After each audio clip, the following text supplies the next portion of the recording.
Hey everyone, before the video gets started, I just want to say if you want to support me, I've got a coupon code for Ned Garden, Straw Hat Pecan for 5% off on top of their other sales, like their spring sale that they're running right now. I've got playmats that you might have seen in my locals videos, like the Whole Cake Island one. Shout out to Ned Garden for sending that out. Very nice quality playmats. I've also got a TCG player affiliate link in the description if you guys are going to be buying any cards. Clicking the link just helps support me, but let's get into it. And first and foremost, shout out to Kara Dikaizuku for being one of the YouTubers that kind of got me into making videos for the One Piece TCG, and also having an amazing deck builder site. I'll have his channel linked in the description, as well as the deck builder. Like, this just makes it so much easier for content creation and honestly organizing things for yourself, right? It's a very customizable tier list, a deck builder, a game board page. So yeah, shout out to him for making this site. I don't really do tier lists too much because, I'll be honest, I think they can be pretty toxic sometimes because we don't have all the pieces. We don't have all the support. Who knows? That's why I don't want to take this too seriously, but I just wanted to go over all of these set 12 leaders because we finally got them all revealed, and I think they're pretty interesting. And also we have to take this in context with the rotation, I guess.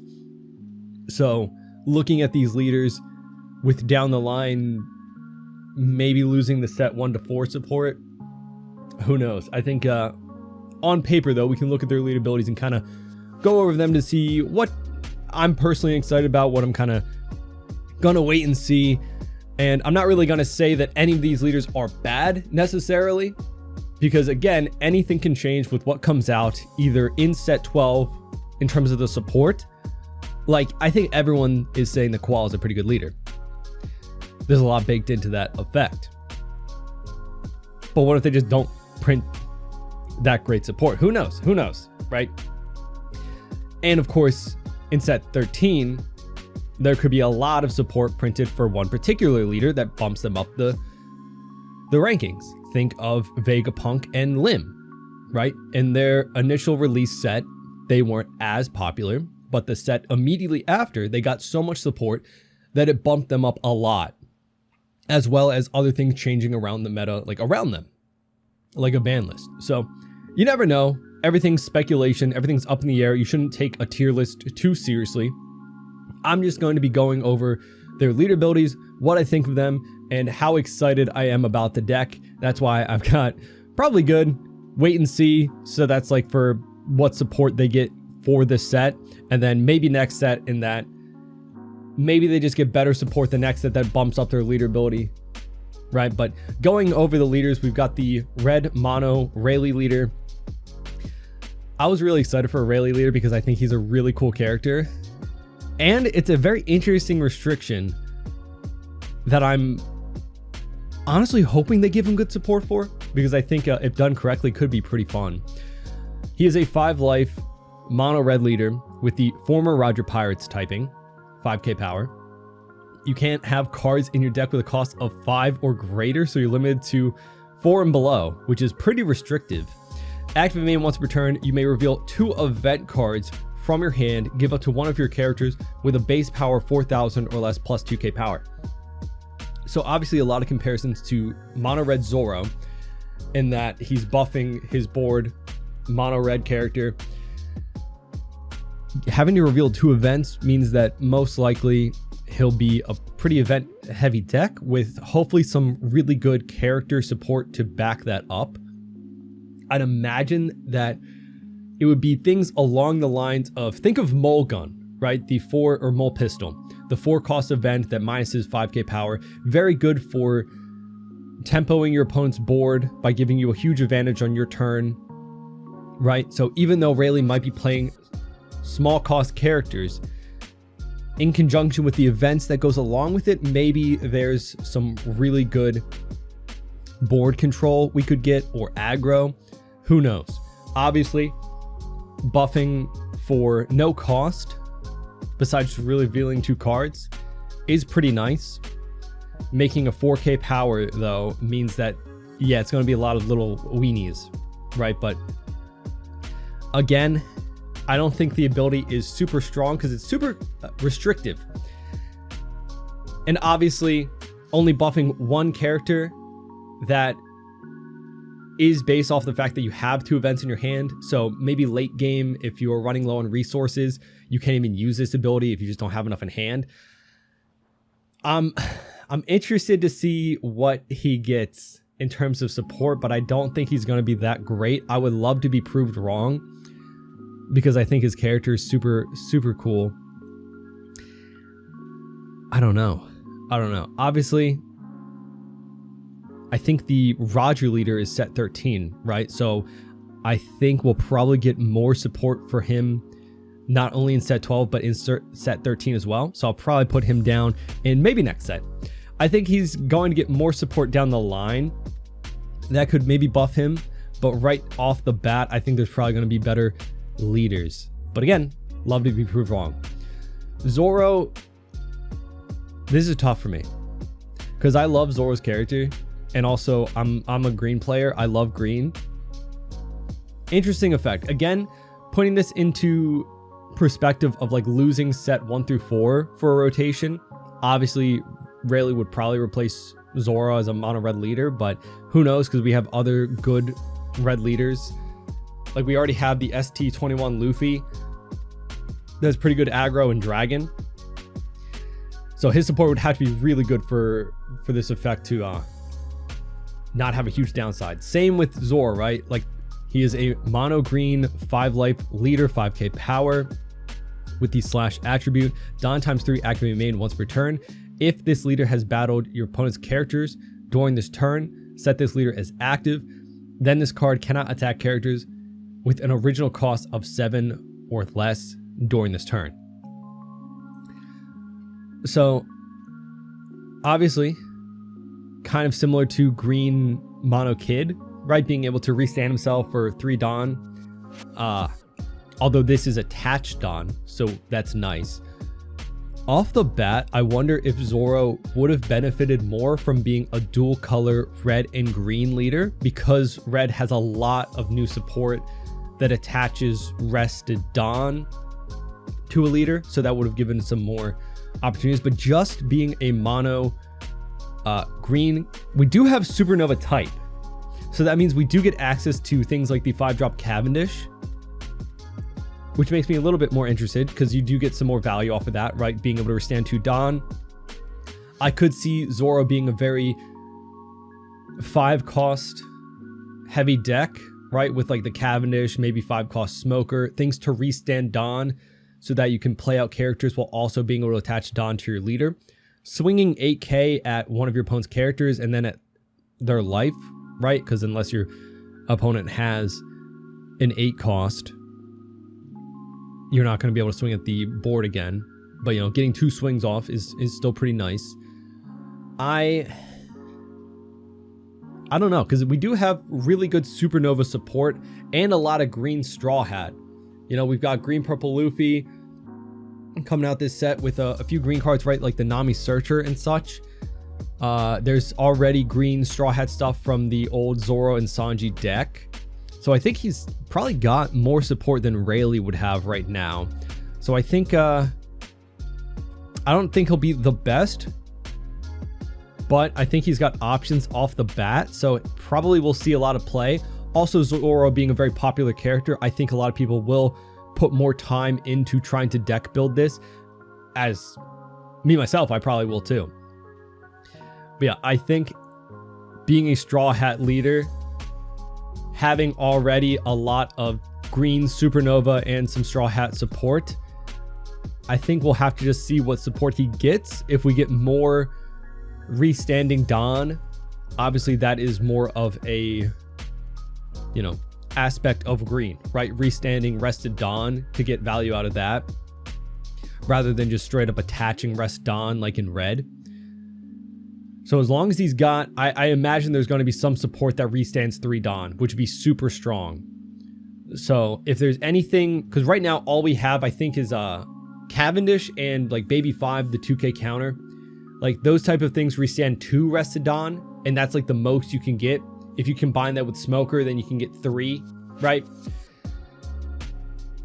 But if we get any more support that goes along the lines of restanding like 3 Dawn, that most likely would have to be leader locked. He could be pretty good. So that's why wait and see for the support. But like I said, we've already got some Supernovas and Straw Hat support out there. That's pretty good. So I think Zoro does have more options than Rayleigh at the start.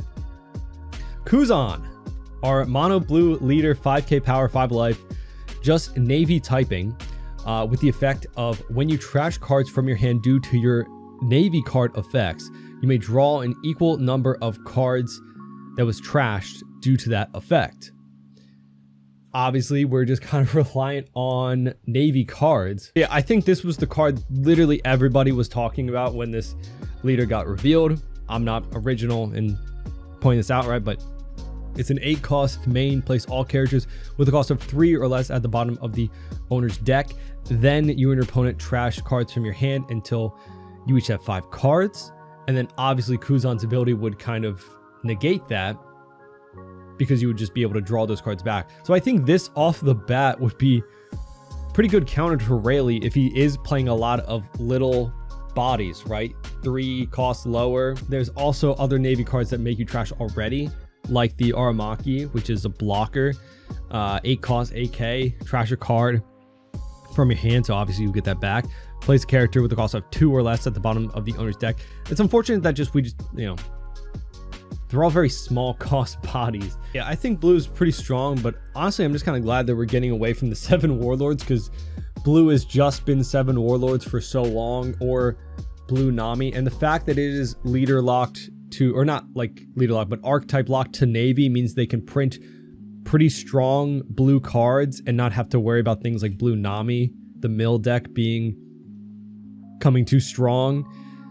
Even though I think that's getting rotated out with like the set 1 through 4 block, but that's not going to be for a while, right? Yeah, I don't know.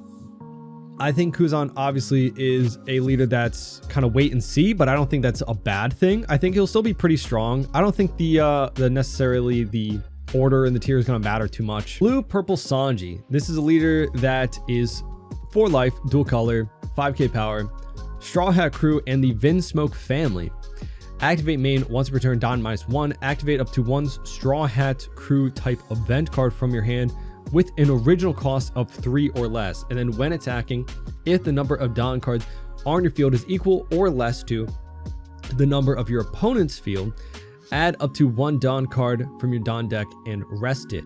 So it's nice that we have some built-in ramp to kind of make that first leader ability free to use, right?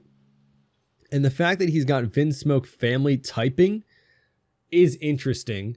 So stuff like this, I think, would be very helpful for the deck. Events like this, a 3 cost event, return a 4 cost to the bottom of their deck. So you're essentially bottom decking a 4 cost for 1 Don, and then you get to ramp that Don back. See, that on paper seems pretty strong to me.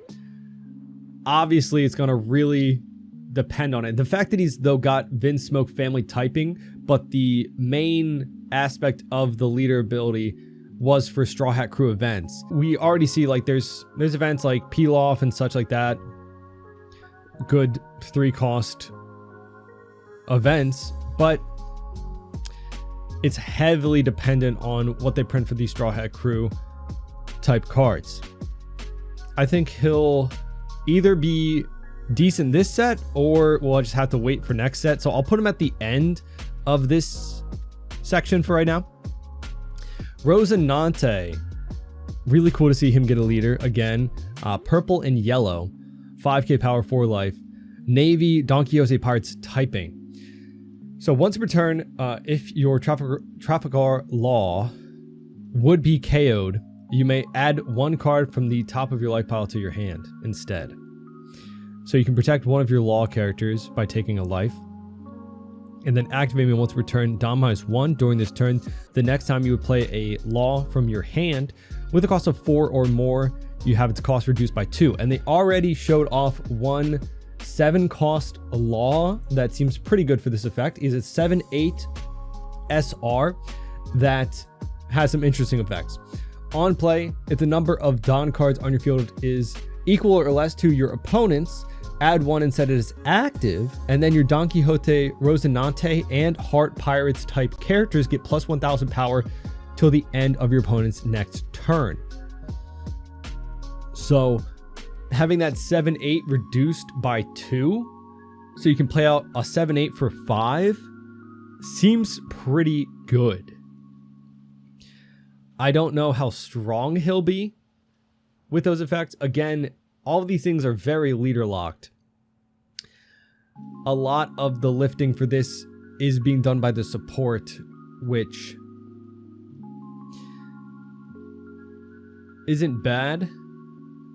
We already have some yellow law cards and like supernova stuff from our current set 10 with the green yellow law.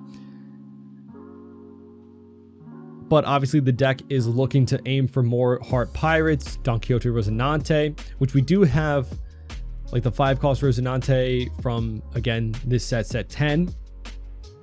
That does a lot of setting Don as active, which then would get you, you know, access to counter events like the Don Quixote Pirates type ones, right? So the fact that he's already got some support lined up does give me a little bit of hope for this leader. However, yeah, in sake of that, I think we'll just put... It could go either way with the Sanji, but something like that. If we're just going by strict order, obviously it's going to end up something like this. I think on paper, the strongest leader from the set looks like Koala, being the black and yellow 4-life leader, 5k power. When this leader attacks your opponent's leader, if you have 2 or more characters with a cost of 8 or more, draw 1 card. Of course, black has a lot of access to things to buff the cost of your own cards, so you might be able to get this active a little bit earlier. With like the events, I'll still have my crew. I think the 1-cost event that buffs one of your characters' cost by 3 for the turn, so stuff like that. And then once per turn, when your opponent plays a character with an original cost of 8 or more, or when your opponent plays a character through the effect of another character, you may activate this effect. Your opponent adds the top card of their life to their hand, right? So you're punishing your opponent for playing high cost characters or cheating out a body, which, to combat black's removal, obviously there's been a lot of cards added that cheat out bodies, and that's always given a ton of value, right? Jinbei being the 4-cost that got banned because he cheated out another 4-cost 7 warlords, for example. Stuff like Reiju using the little bodies to cheat out the big bodies, tons of value there. So this leader kind of goes against that. So obviously on paper, I think this probably seems like the strongest leader. We'll have to see though. Of course, everything is super early on. I don't think necessarily Sanji's for like the next set, so something like this probably makes more sense, but I didn't want to just leave the wait and see for the majority of the leaders. But again, I feel like if you just skip to the end of the video and look at the final tier list, because not even really, I don't know, you're missing a lot of the context, right? We have things that have a lot of support already. I think Kuzan might be one of the leaders that I'm looking forward to the most that doesn't have as much support as some of these other leaders do already. And Rayleigh could still be really good, but I'm just saying that because we have the Roger leader coming out in set 13 that already got teased, obviously that might support Rayleigh a bit. Who knows? Who knows? On paper though, I think Koala probably has the strongest ability, as it has a lot of possibilities to punish your opponent. And being black and yellow, right? Black has been a very strong color in the game for a long time. Maybe I'm just biased because I really like Zoro, but I do think that we have a lot of strong supernova green cards already. So I think his possibility and potential could be pretty high. Although I think someone like Kuzan, having not to rely so much on the leader, could be pretty good. I keep flip-flopping these, but that's, I don't think the order matters too much. I'm just looking forward to seeing the support come out for these leaders before really setting anything in stone. So I think, yeah. Sanji relying on events, though, I don't know. But in the sake of being realistic, there's going to be like one leader, I think, that doesn't get as much support, or maybe not the best support as some of the others. And I'd say that might be Rayleigh. It could also be Kuzan, who knows? Like I said, there's a few cards that align with his leader ability, but to get the most value out of something like this, you're going to look for something to be able to activate this ability every turn, right? Because then you're just a mono blue 5-life leader if you can't use your leader ability, right? It's same with Boa. You know, you have to have it set up to draw every turn through removing something, tempoing your opponent. This is going to look like a lot of value from trashing, maybe to draw and cycle your hand. Maybe you and your opponent are going to be trashing cards due to your effects, something like that. So hopefully Kuzan gets some good support. I do think the fact that Sanji, Rosinante, and Zoro have some support already out the gate means that they might be a little bit ahead of Kuzan in terms of likelihood to see play. But I have a feeling that Kuzan's going to get some good support. I'm kind of coping on that. But yeah, I'm also coping on Rayleigh. I don't know. I thought this was a really interesting ability. The fact that they restricted it, I think, means that they'll probably give him some decent support. Obviously, it's going to be a very event-heavy deck. So we'll see. It's going to have to be the course of the events give you a huge advantage on your turn in terms of the board state. But who knows? Like reducing your opponent's character's power, raising your own character's power, right? Because his ability reads a base power, that means you could also use cards that buff your board for the turn and then also still use your leader ability, right? So you could be looking at 4 cost and lower characters that start off at 4k power but could get up, you know, pretty high. Honestly, I'm kind of coping on Rayleigh and Kuzan, even though I think that they are going to need a lot of support to be good. I think Koala just has a really strong leader ability out the gate. Zoro, Rosinante, and Sanji seem like pretty good leader abilities, right? Like Sanji's got a very nice 1 Dawn to play out a 3-cost event, so that's good value, and then you get to ramp back immediately when you attack. That seems very strong on paper, but it relies on good Straw Hat events to make it worth it to even use the ability. Rosinante, obviously you're kind of restricted to like Law, Heart Pirates, Rosinante, like Don Quixote stuff, but there's a lot of support already out there for that. Same with Zoro, right? We have a lot of green Straw Hat crew and Supernova cards. So if they print something along the lines of Restanding Dawn, similar to like Cavendish, this could be a very strong leader. So yeah, I don't know. Mostly at the end of the day, we're just waiting to see what support is printed, right? Every set, when all the leaders are revealed, you never know what's going to be the best of the best. And again, if you're skipping to the end of the video just to see the list, it's not even really a list. I'm just saying that I'm excited to see what these leaders get. But Koala seems out the gate probably the strongest, and I don't think I'm alone in saying that. I think everyone's kind of been talking about that. Black has just been a really strong color for a long time too, so it's hard to ignore it, along with such a pretty strong leader ability, right? Yeah, before I ramble too much, let me know down in the comments what you think of all of the 6 leaders we got for set 12. I know it's very down the line, but with the planned lining up of the releases, I think our releases will start to become like 2 months apart, so pretty quick compared to what it was, right? Speeding it up a bit. So I don't know what the release date would be planned for this, but you know, probably sooner than we might expect. So yeah, Let me know what you think of the leaders down in the comments. What are you looking forward to seeing the support for the most? Again, I think off the bat, all the leader abilities seem very unique and interesting, which I like, right? As opposed to just finding out what's the strongest, I prefer a set where I'm interested to see how each leader works and what their support is going to be like, what their playstyle ends up being like, because they all seem pretty interesting and unique, which is good. Makes me excited to get to the new set, right? So yeah, let me know what you think down in the comments. Leave a like, subscribe, and hope to see you on the next one. Bye-bye.